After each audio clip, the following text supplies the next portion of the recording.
is the CEO, Chief Executive Officer of the African Climate Summit. Please help me to put a hearty hand of applause to Joseph for helping us put all this together. And my PS, Engineer Festus Ngeno, please be upstanding. Thank you very much. And the entire team, our climate change director here, Dr. Pacifica Ogola, who I know is very well known to most of you here. My other team members, Agostino Neto there, thank you all very much. And the entire team for helping make this a success. And my sister Cecilia, thank you for holding our hand and making this happen for us. Thank you very much, Asanteni.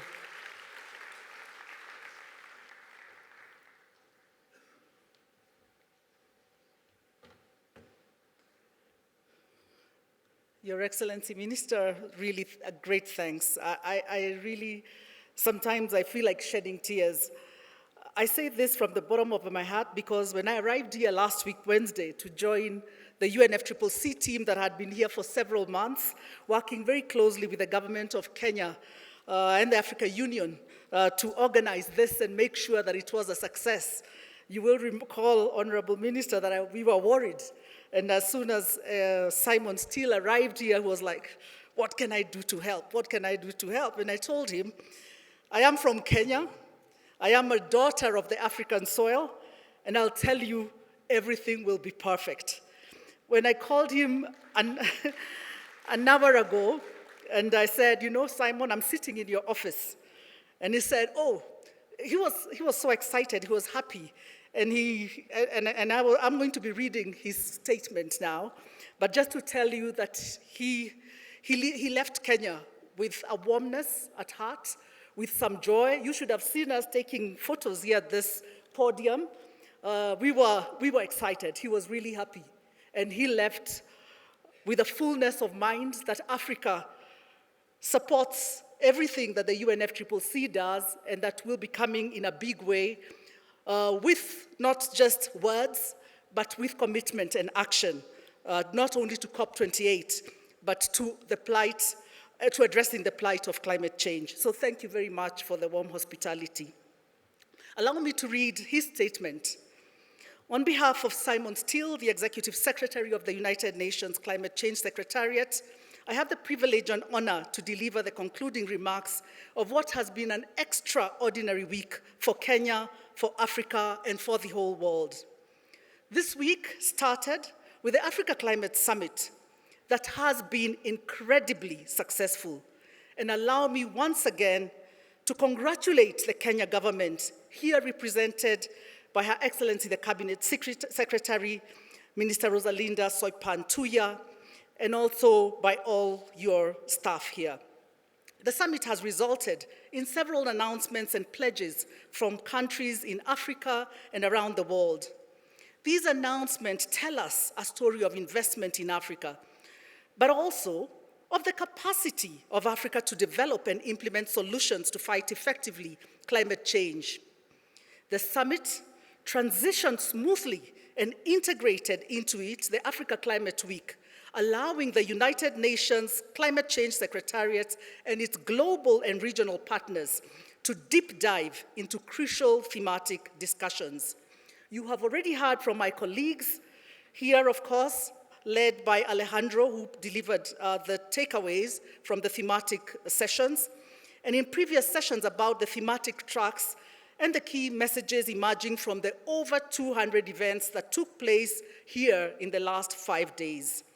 These messages clearly show to us that the week has achieved the 3 targets that Simon highlighted in his remarks on Monday. And he left Kenya knowing about mambo ni matatu. So he said, first, the week enabled governments to amplify their contributions and commitments. Jambo la pili, the second one, it has strengthened the regional bonds and collaboration. Na mambo ya tatu, third, that perhaps most profoundly and most important, it empowered local transformation. so that African nations can come together to COP28 in a united front to lead on climate ambition and climate action. The UNFCCC Secretariat is ready to provide any necessary support that would be required by Africa and to ensure a successful COP28. We all need to do our part. We need to work, we need to lobby our governments, we need to go beyond the short-term and shallow national interests.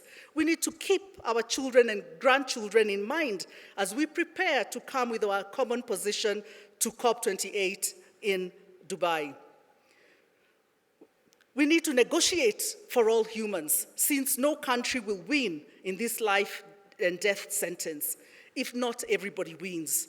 The UNFCCC multilateral process allows us to have this consensual approach in order to address one of the greatest threats to humanity. Simon Steele told me to say that he personally felt very good vibes here in Nairobi. He said, including the conversations he had with the young people and the children and their ambition to be part of the climate action. The positive vibes of change are really rolling across the Africa continent. And he said, let's keep this constructive and positive mentality up.